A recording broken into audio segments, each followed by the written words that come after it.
Critics attack. It feels like I've been talking to myself again.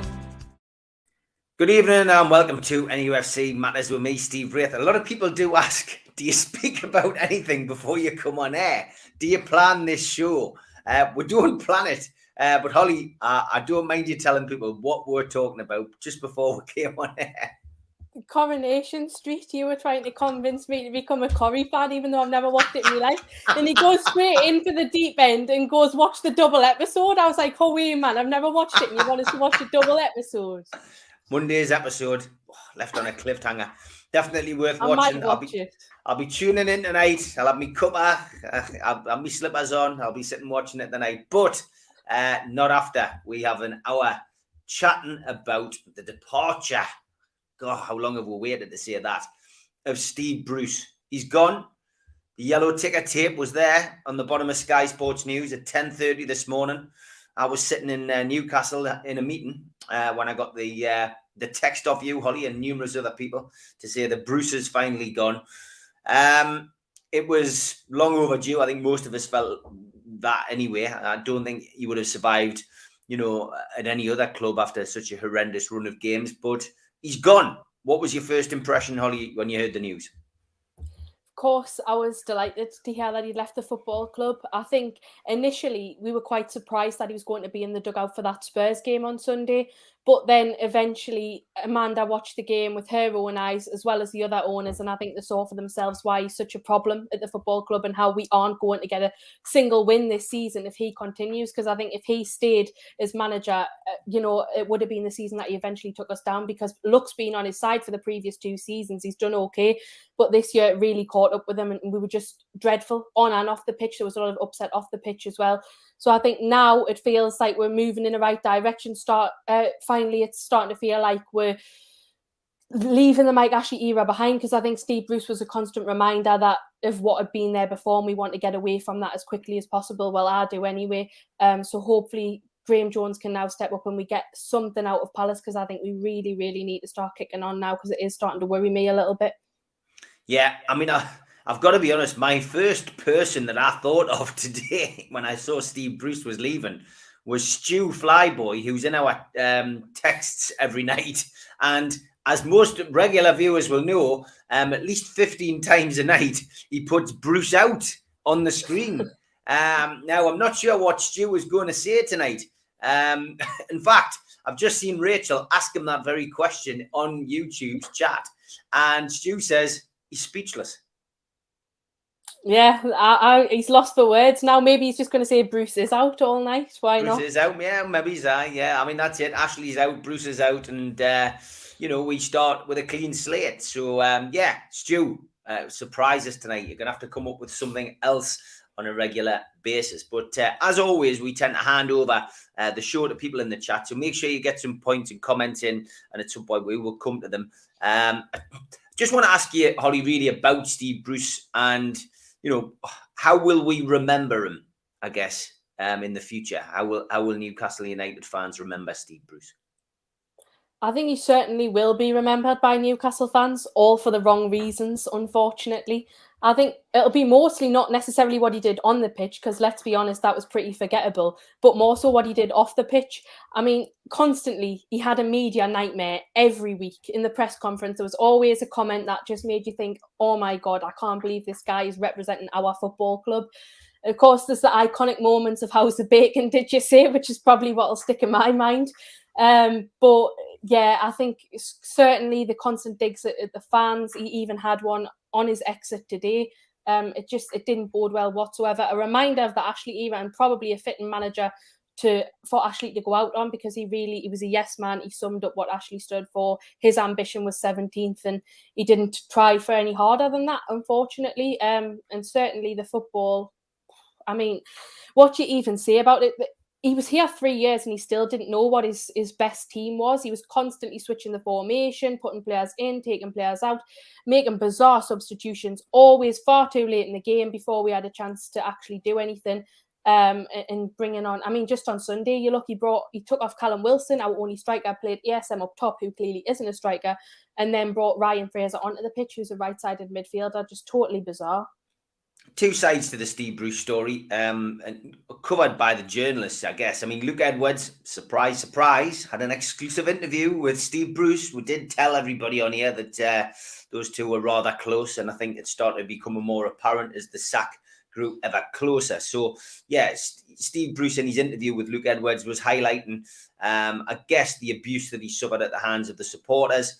Although I feel he got off rather lightly because for the best part of his time at Newcastle, there was no fans in the stadium due to the COVID restrictions. But, he said that he was targeted and, that he felt that it was going to be his last job in football, because, being, judged before he got here, judged when he was here, not given a chance. He felt rather hard done by. So that was one way of looking at it. Craig Hope, of course, a man banned from St James's Park because of his constant run-ins and constant exposés on the Bruce regime.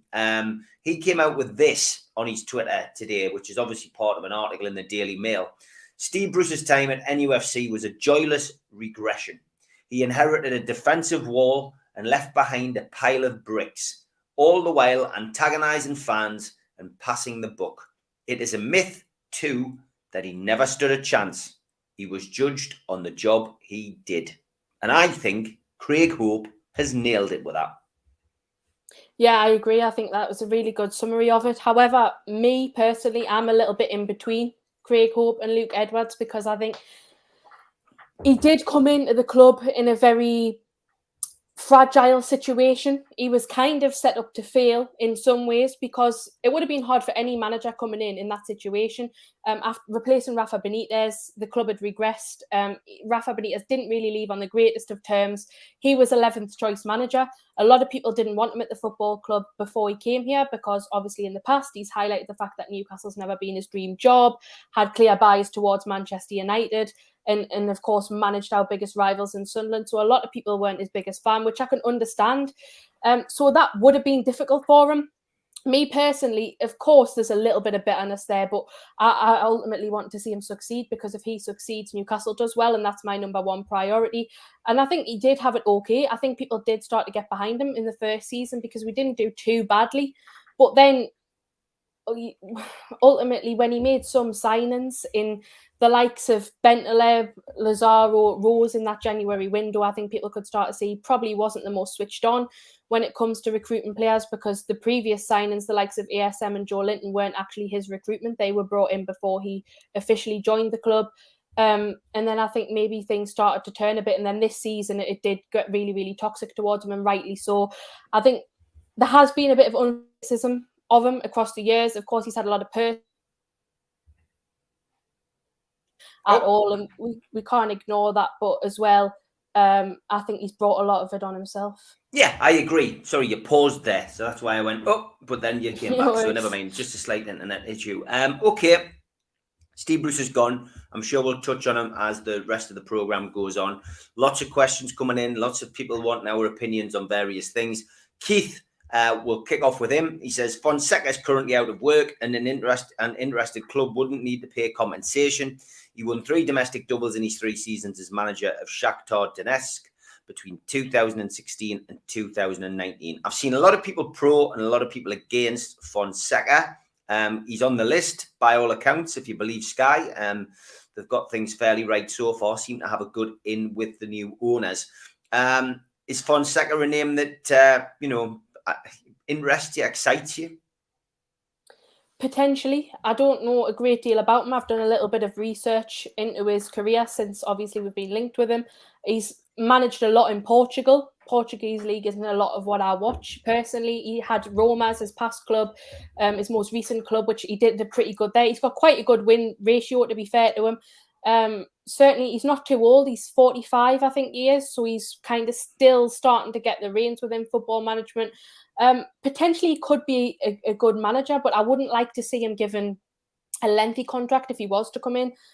even if we gave a manager till the end of the season, then I think that could potentially be a good thing. I think he has probably got an exciting style of football. I've watched a few clips, so I'm not against it. Not someone I would originally expect us to go for, but if it was a short-term contract, then I would say go for it. Yeah, Fonseca for me, I think would be a good fit.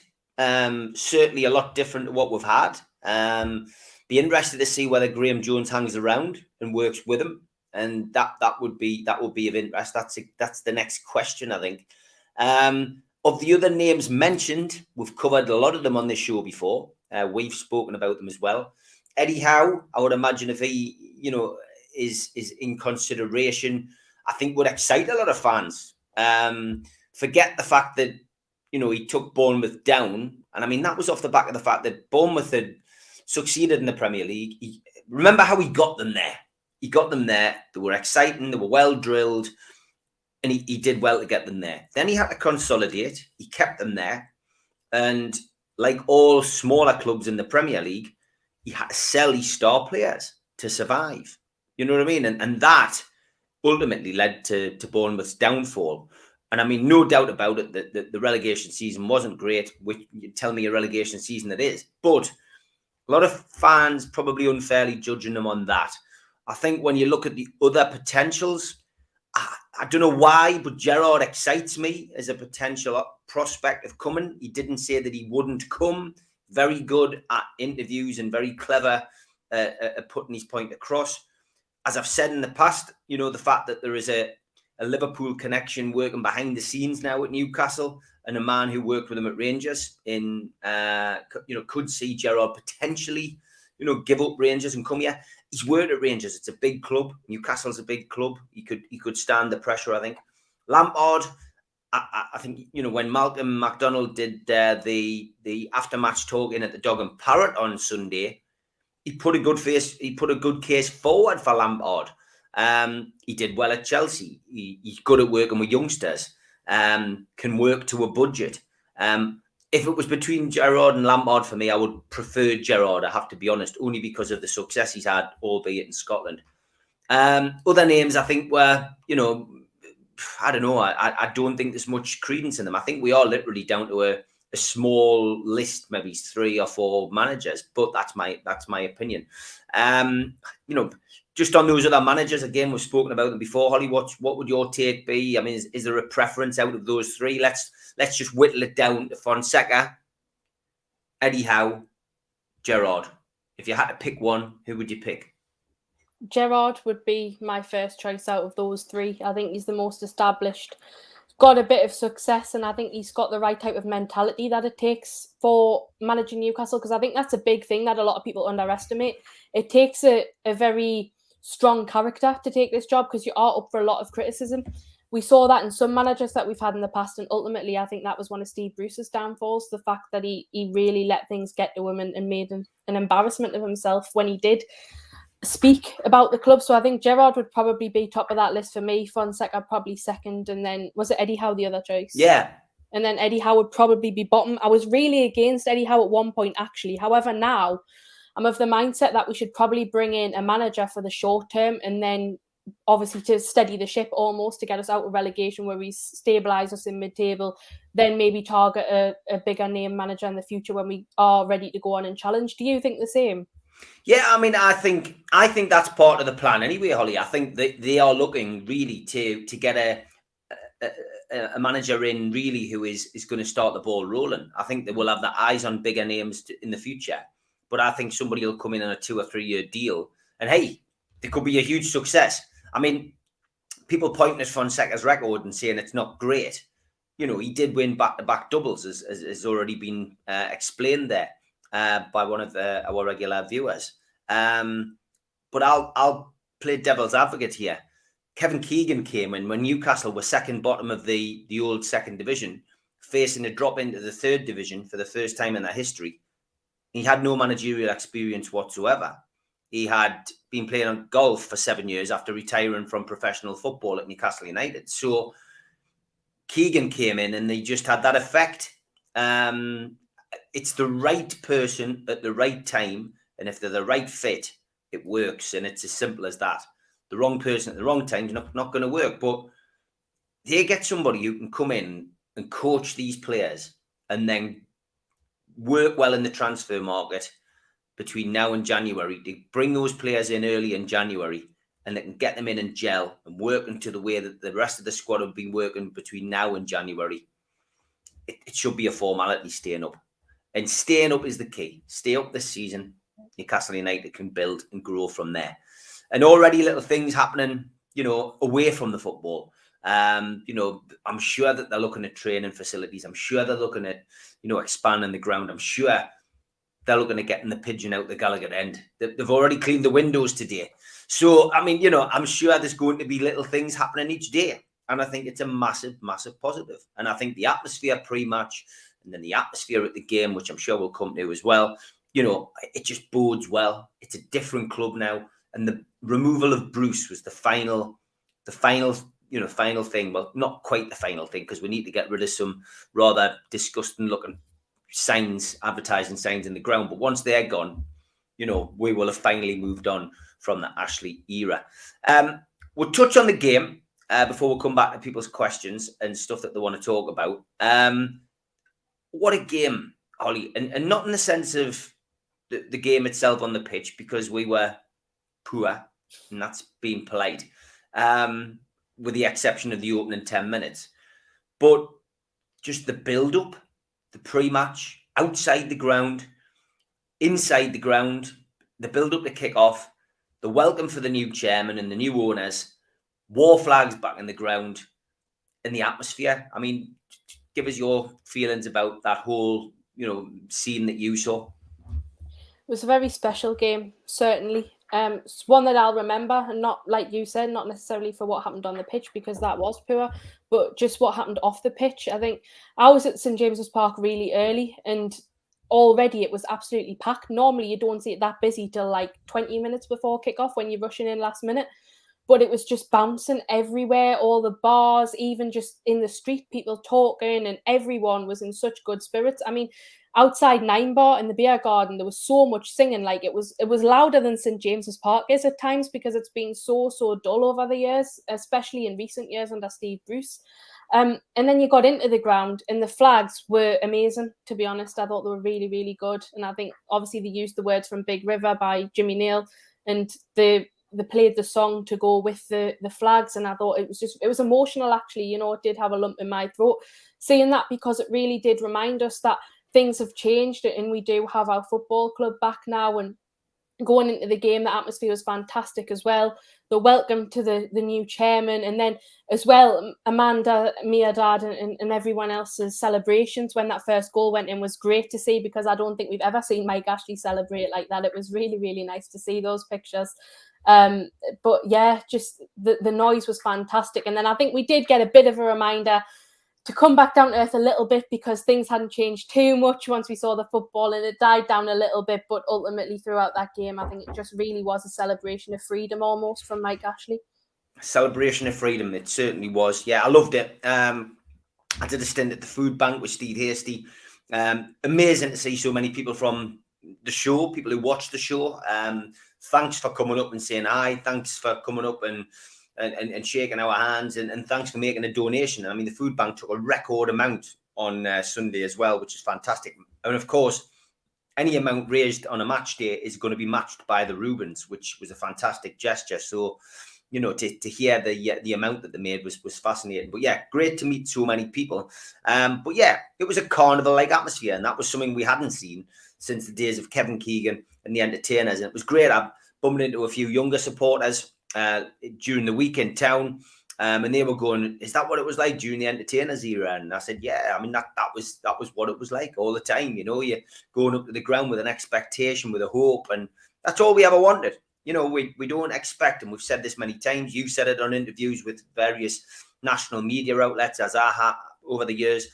We don't expect to win trophies. We don't demand trophies. We just want a chance to have that bit of hope that every other football team supporter has when he goes to watch his team play in the FA Cup, the League Cup, the UEFA Cup, the Champions League, the Premier League, whatever. Every supporter should have a right to be able to dream, and that was taken away from us under that previous regime, and now we've got it back. So, good. Okay, Tom, He says, Stephen Ollie, what's your thoughts on Newcastle on Arabic clothing and Middle East inspired head coverings at the match? Well, it's interesting, this, Tom, and I'm glad you've asked the question, because I've agreed to go on to Abu's podcast, the Muslim Geordie podcast. I'm doing that Friday night after the return of the Three Amigos. And of course, we will be covering the Newcastle United Saudi takeover. But I spoke with Abu today, and I know he's in the chat tonight. And it was interesting. I think that debate will be interesting on his show. But yeah, I didn't think the people wearing the headdress or wearing the robes were doing that to poke fun. I personally felt that they were doing it out of respect. And what I'll always point back to is, I'll point back to two things. One which might not be in many people's recent memory, because you've got to be of a certain age, a certain vintage. And another one which possibly covers Holly's time being a supporter. Mirandira, Francisco Nindi Lima de Silva, signed for Newcastle United. First Brazilian to play in what is now the Premier League, but was the First Division. His name is Mirandina. He's not from Argentina. He's from Brazil. He's Brill. We all went out as young supporters before his debut at St James's Park, and we all bought sombreros, and we all wore sombreros at the match. And a little bit of ignorance on our behalf, because some sombreros aren't Brazilian. They're actually Mexican. But you get the picture. A lot of us wore sombreros. There's actually a very famous picture in the Evening Chronicle of two lads sitting at the back of the Gallagher on someone's shoulders wearing sombreros. But we were all that case, and we wore them to the match. In more recent times, when Graham Carr was trolling France for the young and up-and-coming talent, I do believe we signed a lot of French players, Holly. And if memory serves me correctly, we actually had a French day at St James's Park, where the biggest debate I remember afterwards being, why on earth are people wearing half and half shirts? And there was actually some half and half shirts made, I think by Toffs. I'll stand corrected if it wasn't them, but half black and white and half France international tops. But they were made specifically for that, and because we were signing so many French players, Cabaye, Debuchy, etc., etc. So there was actually a French day. So this isn't something new, and I believe 100% that this is Newcastle United fans trying to show some respect and a big thank you to the new owners. Yeah, I agree. I think it was done with the right intentions. I think people were just so excited, and they wanted to show that they're welcoming the owners and the people of Saudi Arabia with open arms. And I think it was just out of support mainly, going back to the French day that we had. I believe it was the East Stand that we had the flags, which turned it into the French, the country of France flag. And it was just to show support for the players that we had, likewise for the new owners. And I don't think there was anything negative meant by that. Of course, if some people have taken offence, then I think the club's obviously issued that statement, and that should be respected now, obviously, and I trust that they'll make the right judgment on that situation. But I don't think there was any offence intended by that for supporters who have decided to do that. I think it was just to show support for the new owners. Yeah, me too. Well, if you want to catch me discussing that and a lot of takeover stuff, jump onto the Muslim Geordie podcast, 9 o'clock on Friday. As I say, we will be back with the Three Amigos on this channel, 5:30 till 7:30 as usual. It means I've got a break for Coronation Street, and then I can go and take part in them. Yeah, it's on Monday, Wednesdays, and Fridays, Holly. So there's plenty for you to catch up on. You can go back to the days of Albert Tatlock. And did you know that Ken Barlow is the longest running soap character? William Roach, he was in it from the very first episode. That's over 50 years ago, Holly. Oh, I didn't know that, Steve. I'm not a big Corrie fan like you, but maybe I will be in a few weeks once I've caught up with it. Good luck catching up on 50 years of the soap. I don't even think I can do that. Don't forget to subscribe to the channel, please. If you want to follow us on a regular basis, then please subscribe to the channel. And how do you do that? Well, you jump onto the Newcastle Legends logo in the bottom right-hand corner, and it's simple as that. You can subscribe to the channel, and It's free. 7 days a week. We do 7 shows, all different types of shows, all different people on the shows. And we try to keep it as regular as possible. So get yourself on the subscription list. Another 100 people have joined us this week.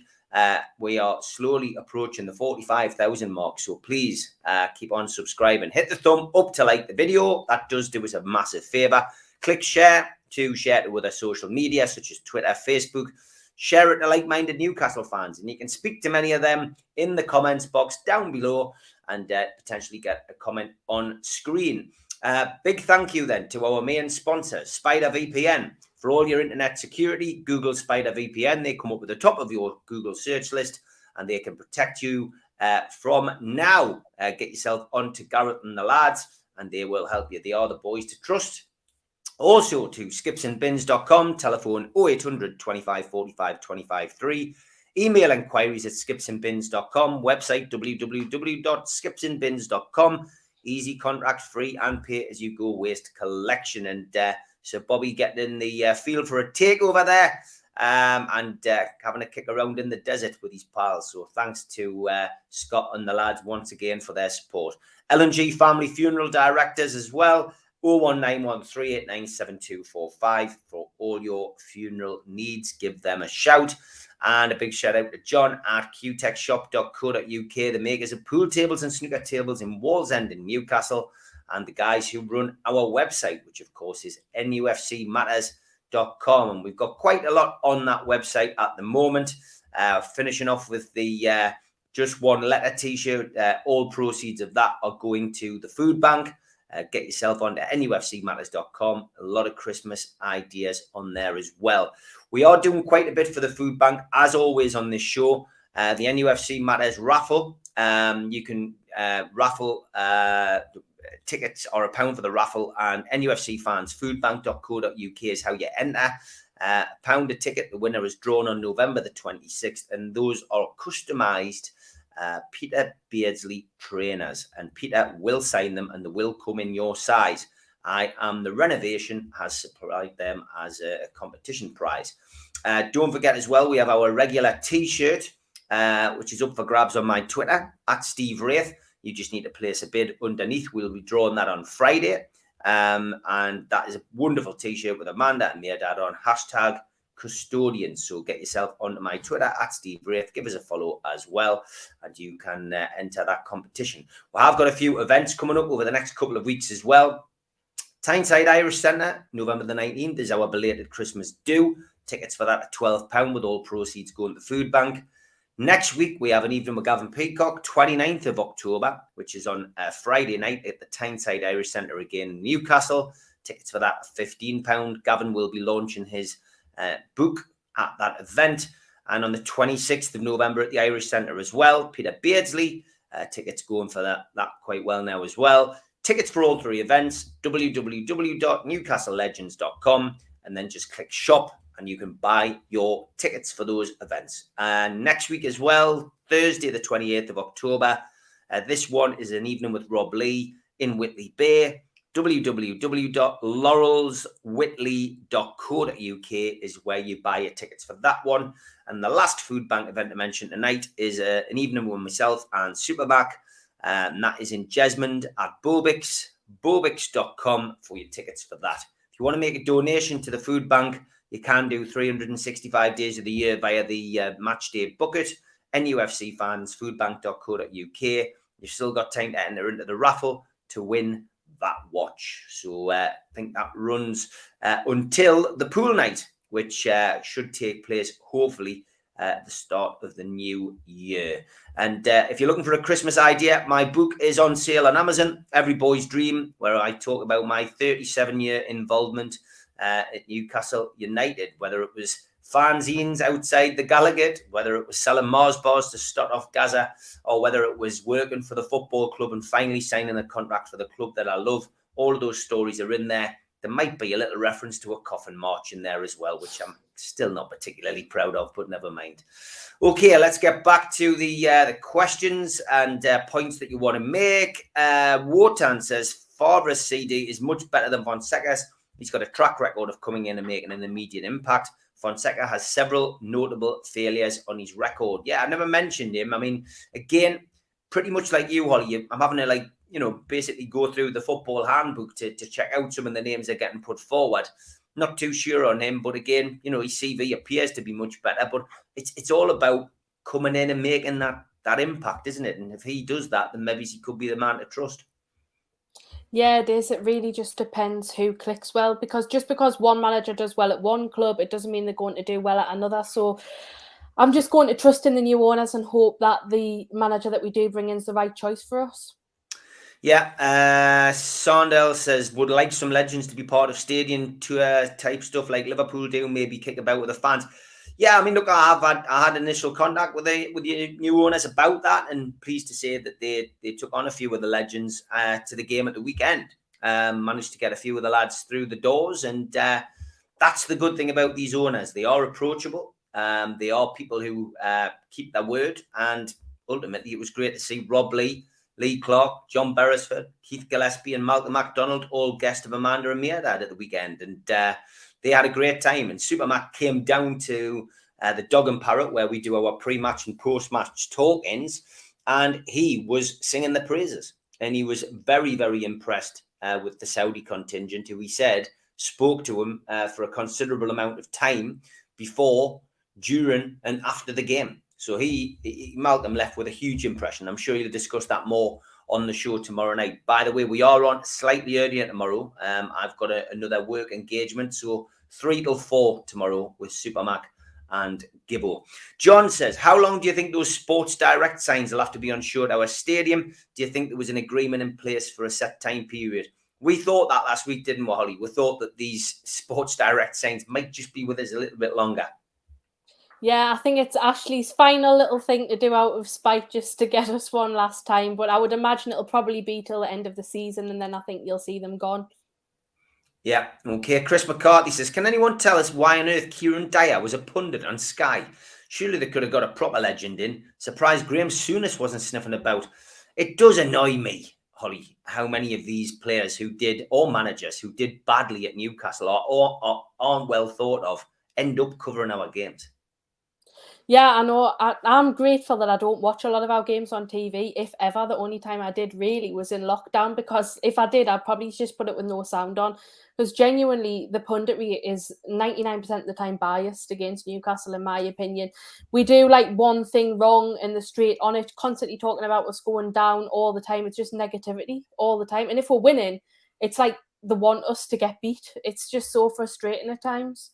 Yeah, no, it definitely is. John also says, what a double standard from the 18 Premier League teams trying to prevent us from selling stadium rights to get some money. What did you make of that? It's a joke. It carries on with the theme of the past 18 months that we've had this constant battle with these teams. It's a cartel-like behaviour. You can't get away with it. I mean, you see Leicester, their stadium's called King Power. They have that on their shirts. And they voted against it. It doesn't really make a great deal of sense. And it's funny how they didn't seem to have a problem with Sports Direct and Flannels being a sponsor within the stadium when Mike Ashley was here. So now they have some kind of issue with it. I think they're going to constantly do this, unfortunately, though. I think they're going to try and do anything that they can, but I don't think they'll succeed with it because it isn't fair. Yeah, who was acting manager for the game on Saturday? It is Graham Jones will be stepping into the hot seat. Really going to be interested to see what side he picks. That is going to be very interesting. And I would love to think that Paul Dummett might just be back in and around the first team. Will we ever find out who the mole was? I'd love the mole to pull off its mask and reveal itself. It would be interesting, wouldn't it? Full English and a can of Strongbow for Bruce in the morning on his sunbed in the Maldives, says Paul Gibson. Yes, and £3 million and he's skyrocketed as well, or stuffed down his Speedos, one of the two. Look, we've said this before. It's the one job where you get paid for failure, isn't it, Holly? Football manager. Yeah, it is. It's certainly the right line of work to go into. Yeah, Phil Davison says, I was at Norwich away on a Tuesday night, if I remember correctly, for Mirandina's debut. That is right, mate. That was his debut under the bright lights of Carroll Road, and then he subsequently made a home debut after that. But yeah, you are right. It was Norwich away. I've still got that on videotape somewhere. Yeah, the news footage, I think. Paul says, now we're getting a new manager and probably new players in January. what do you think our chances are in the FA Cup this season? That's a really interesting question, actually. I'd almost forgotten about it. I think I'd written it off when Steve Bruce was still here, but I'm probably going to be of the same opinion, to be honest. I think we've got far bigger priorities. I think we need to just focus on the league for this year, and the FA Cup maybe in a few years, but this season, I think, yeah, we need to write that off. We might make it actually past the first round, which I wasn't confident of doing under Steve Bruce, but I don't think we'll get into the latter stages.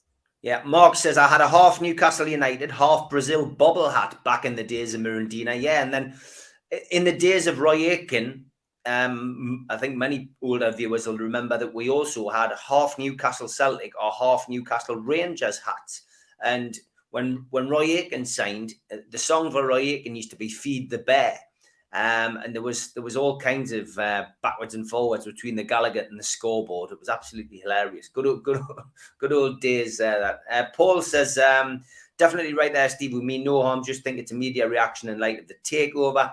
Paul, I agree. This is getting back to what people were wearing at the match at the weekend. And we have to be prepared as a fan base, essentially, to get more of this kind of attack on us, because it's not going to go away. And let's remember, at the match on Saturday, there was a van going round. One van had Khashoggi on, and just had his the date of his death on.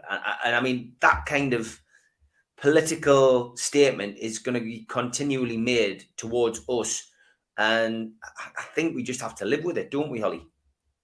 Yeah, I think we do. It's totally not right. I thought that van was totally out of order. And I think the fact that every time we speak about our football club, we get questioned about the human rights records in Saudi Arabia, I don't think it's right whatsoever, because we're trying to be pushed into a corner where we should feel ashamed of supporting the football club that we have our whole lives, which is not right at all. Because ultimately we're football fans, we support Newcastle, and we want to see success on the pitch. So if we're going to get that, of course we're going to be grateful. And I think these issues need to be dealt with outside of our football club and not have any participation from the fans. Yeah, okay. What are your thoughts on a potential signing of Dembele on a free? Yeah, I would certainly take that in January. I think we probably need about 5 players through the door. I think we certainly need a full-back, a centre-back, a midfield player, and a backup striker. I think that's got to happen. And ultimately, frees and loans I would be very open to, because we can't go and splash the cash too much, because we want multiple players, which we're going to need really to help us in this relegation fight. So you can't just go and spend half the budget on one player. So I think if you can get people on frees and stuff, then that's certainly a good thing. Paul Gibson says, classic Coronation Street is on some mad channel at 6 a.m. It's the dog's wake-up call for a dump. I'm not watching that 6 a.m, Steve, I tell you that. Rachel says 60 years now. Sorry, Rachel. That's me. My bad, I'm afraid.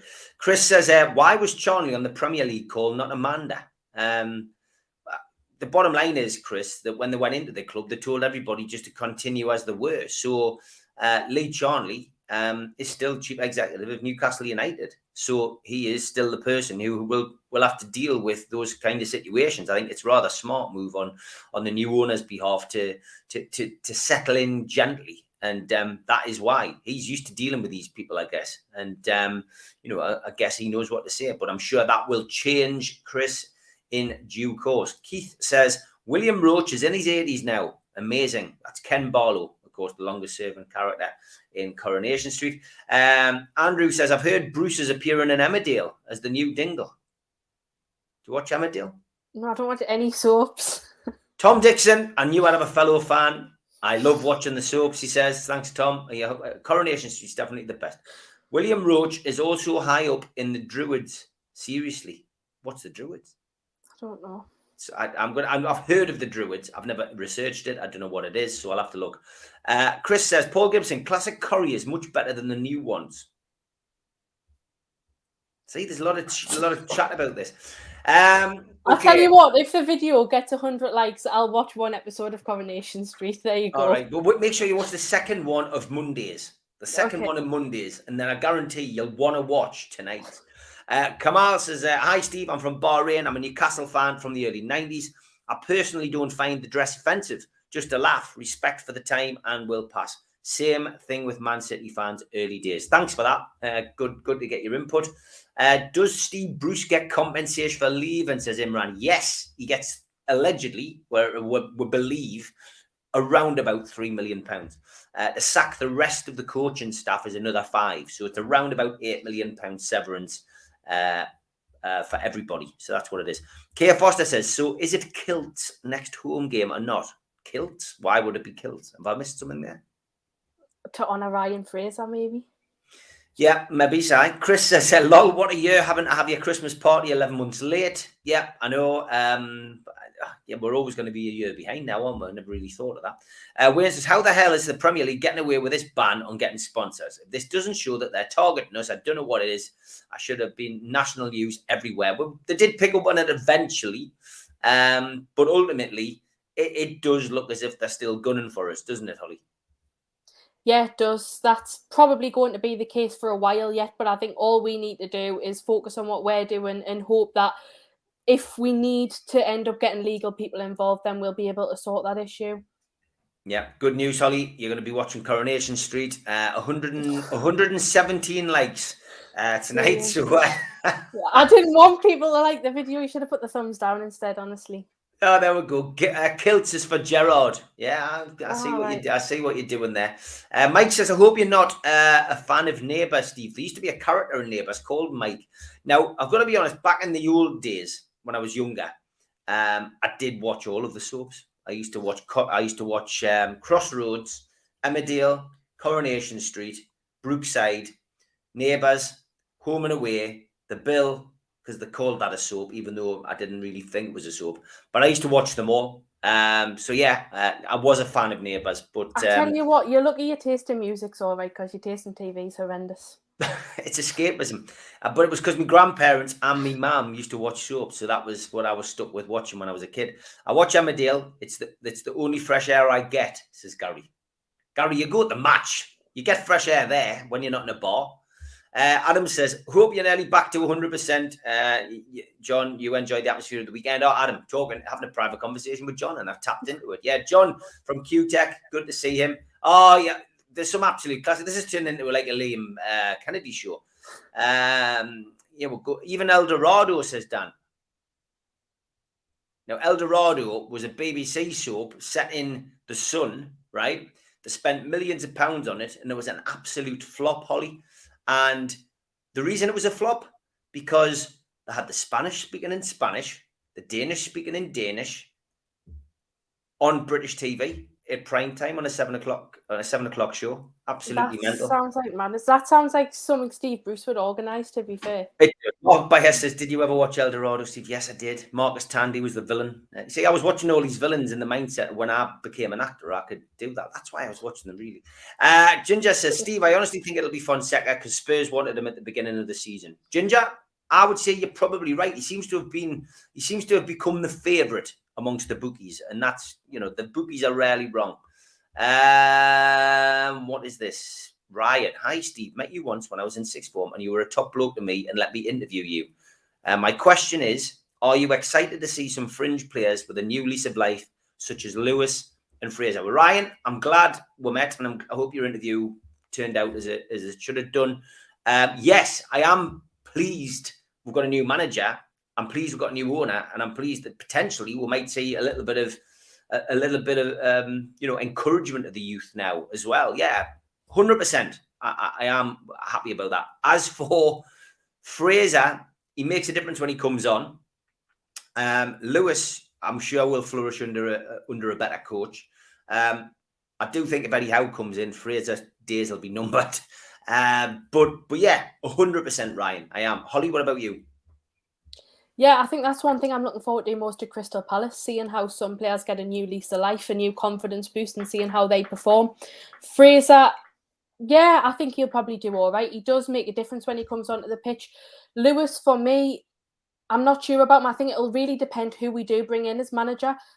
Because if you bring a manager with a more attacking style of football, then I think he could flourish. But if we've got a very defensive manager that comes in, someone that likes maybe a 5 at the back, what we were currently playing, I don't think he'll really suit it because he is a very attacking fullback. He's not a very defensively minded player. Holly, what's your favourite music, says Tom? I mean, this sometimes happens. I've just seen Staffy go, I thought this was a football show, not about soaps. He goes, I'm with you, Holly. But Tom's now going down the music avenue. Sometimes this happens on this show. And as we say, the people in the chat do tend to control the direction. Number one band for me is probably Arctic Monkeys. I like Oasis as well, and Stone Roses is a big favourite of mine. I like Sam Fender as well. He's slowly rising his way up there. So that's probably the top 3 bands for me.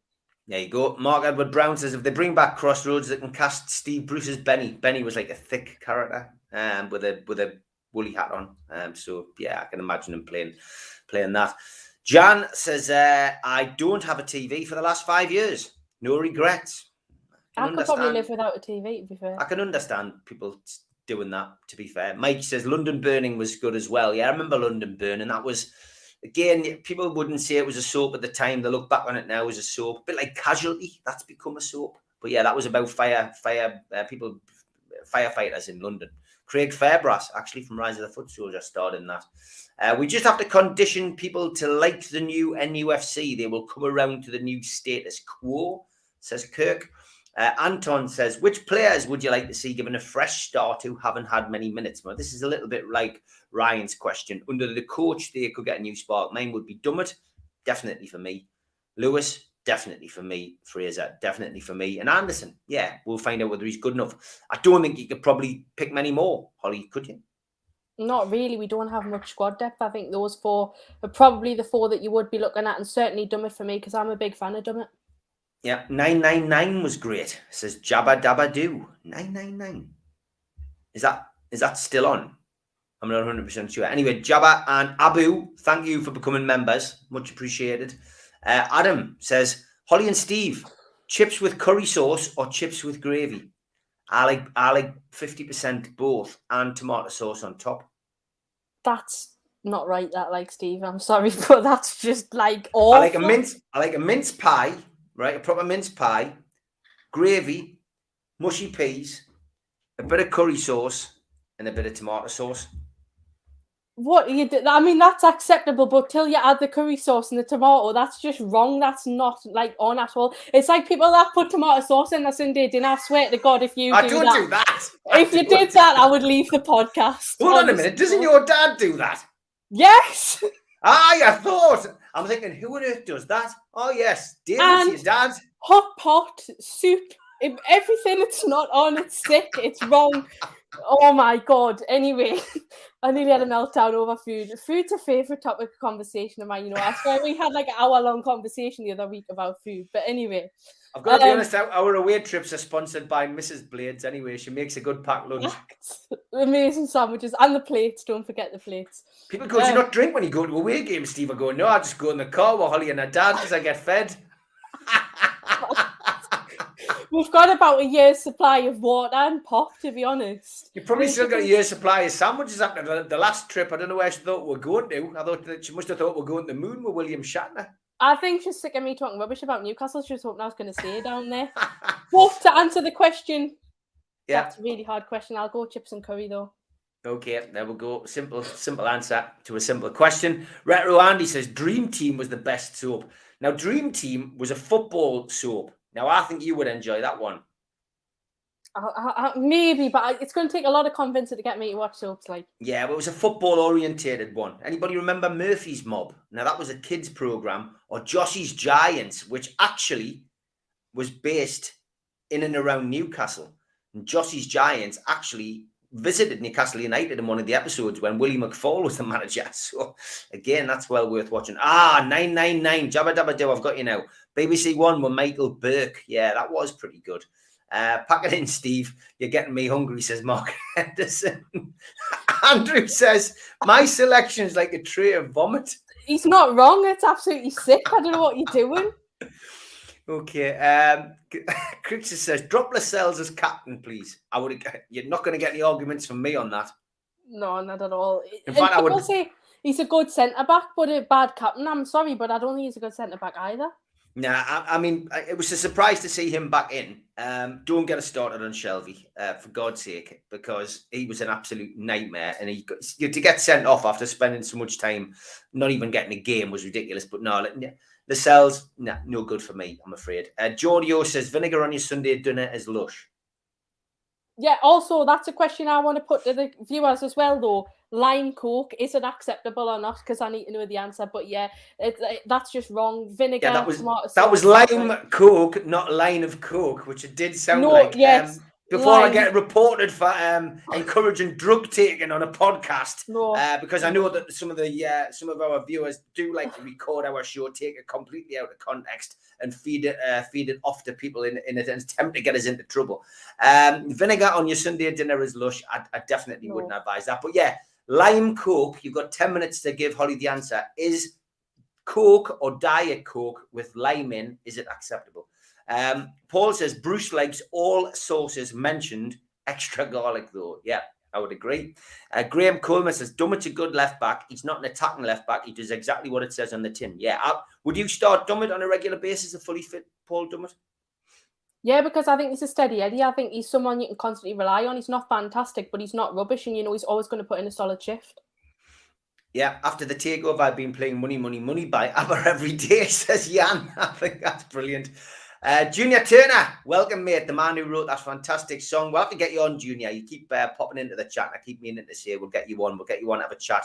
I must get Paul Martin on as well about his Amanda song. It would be good to get you both on at some point. So drop us a message, Junior, and we will get you on. Lots of comments now coming in about sources. Emily, this did make me laugh. Paddy Conroy, the David Icke of the crime world. Yeah, is he still rabbiting on about me? Kirk says brown sauce kills the taste of ship cooking. I think I'm not sure it was supposed to be ship, but I think we'll get what you meant. Fish and chips with curry sauce is a great combo. I've been to a couple of I've been to Coleman's on the coast, and I've done that. I've done the fish and chips, the mushy peas, the gravy, the curry sauce, and the tomato sauce at Coleman's. What, all together? And a bun with butter. This is stressing me out. I genuinely think I need to lie down after this show. Life Goes says, Holly, how much for you to shave your hair after Steve grows his out for a year? Priceless. That's never happening. Honest to God. Oh my God. What makes you think I can grow hair now? I can't grow hair. I tried to grow it for a play a few years ago, and it looked ridiculous. It really did. And I hadn't tried. And bear in mind, I wasn't bald when I started shaving my head. I just liked having a skinhead, and ultimately, it won't grow back now in certain places, and it just looked ridiculous. It was fluffy. It was just bizarre. In fact, I'll dig a photograph out. I'll put it on the show at some point. Brown sauce in a tatty pot potato, says Brian. Wait, what? Brown sauce in a potato? Mm-hmm. Thomas Nielsen says, Danish Toon fan here. He says, you reckon the club might keep their foreign fans in mind ticket-wise? Hasn't been a problem for years, but going forward with the loyalty system, we're going to have trouble. Thomas, it's something that I'll certainly push towards the club. I think we need to let them get in, get their feet under the table. They need to get the manager in.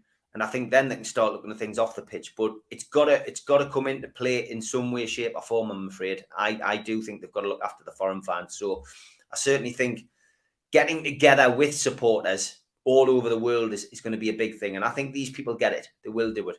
Giorgio, this is a question that Liam Kennedy's been asked. Is a hot dog a sandwich, Holly? No, not at all. It's not? No. Okay. Keith says, loved Heartbeat. Couldn't stand that program. Didn't like it at all. That was about a rural police officer in the 1960s. And it was always like 60s music. It was the kind of stuff your granny used to watch on a Sunday night. George says Joe Linton has got to be the first to get the bullet. Some people arguing on Twitter at the weekend saying he was our best player on Sunday. I really do not know what some of these people are watching. Bobby Charlton was in Jossie's Giants. Yes, Emily was. Captain Keefart says the Machine Gunners. Where are you going now? That was right. I remember that. That was filmed in Newcastle. I knew a couple of the actors in that. I went to theatre school with them. Paul Gibson says, TJ Hooker looks like he's been cloned on Sonic. He can't be 90, man. The revs of the rocket would have given him a heart attack. I'm not sure what that's about. Have you ever seen Waterloo Road, says Thomas Wilson? I've never watched it. Now, that's the school thing, isn't it? Not like I've never heard of it. Denise is in it. Denise Welsh. I've definitely heard of it. I've watched the other one on Channel 4. which is about school, but that's it. I'm trying to find something about lime and coke before we finish. George, leave J7 alone, says I know. Life Goes says, did you ever see the football soap on Sky One in the early 2000s? Really cheesy, not football as well. Dream Team, it was mentioned earlier. What a joke Shelby was, not fit to wear the colours again. You've got to agree with that, Holly. He was disgraceful. Yeah, he was. I couldn't believe what I was seeing, to be honest. But then he made that comment about how he was so excited for the new owners coming in, and he certainly didn't look like he wanted to play under the new owners when he came onto the pitch. I don't know what the necessity of that challenge was, and then he got sent off. And is he going to be banned for Palace? He will be. It'll be a one-game ban, won't it? It was 2 yellow cards, so it'll be one game, I think. I think so, which is just a disgrace, really. Yeah, we'll go up. Junior Turner says lime coke is like tomato sauce on a Sunday dinner. Fact, Junior knows what he's talking about. Mark says, I used to cover my potatoes in tomato ketchup. It depends if they roast or boiled. Kenny says, it's got to taste better than the crap served up in the East Stand outlets. Tom says, mint sauce and cranberry sauce on your Sunday dinner. I always have mint sauce on my Sunday dinner, Nah, not a fan of either, but it's acceptable. Rachel says, I've never had lime coke, Holly, but would try it. Don't, Rachel.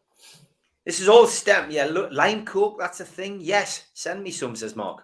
You don't want it, Mark. It's horrible. Jodio says, very acceptable. Oh, my God, no. Vinegar on your Sunday lunch, you should be locked up, says Chris McCarthy. I'm sure I've turned into the wrong show. We're now on food. Lol. No, Holly, to lime coke.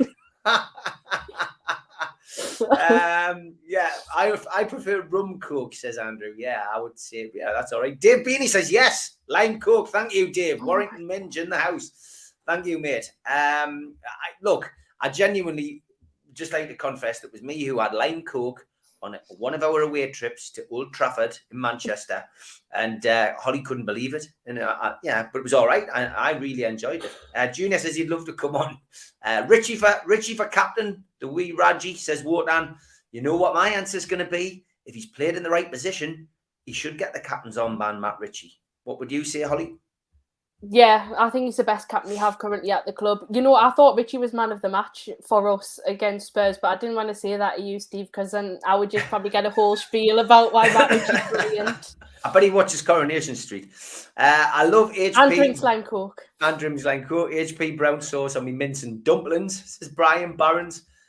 Lime is okay, says Jabba Dabba Doo.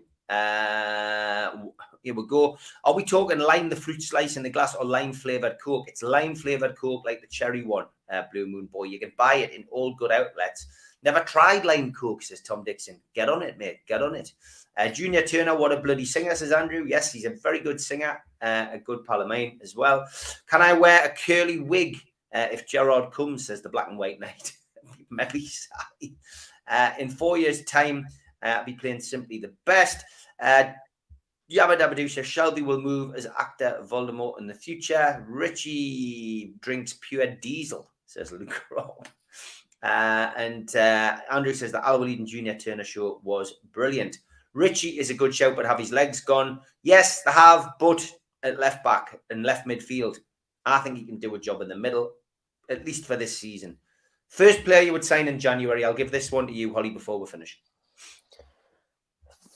Definitely a striker as a backup for Callum Wilson.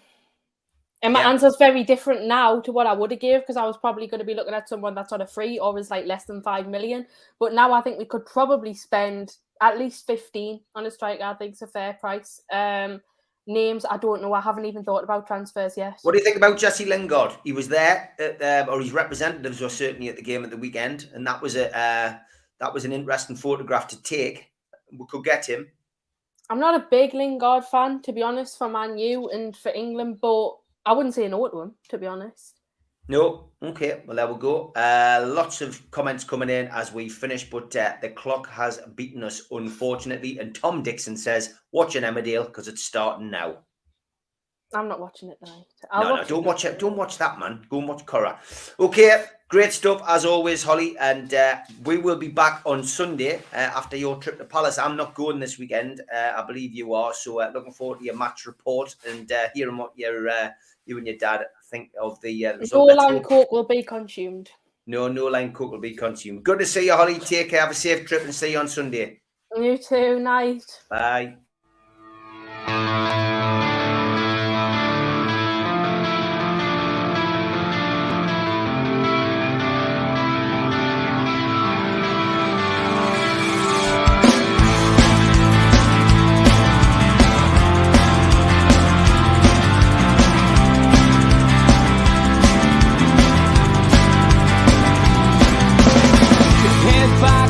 Critics attack. It feels like I've been talking to myself.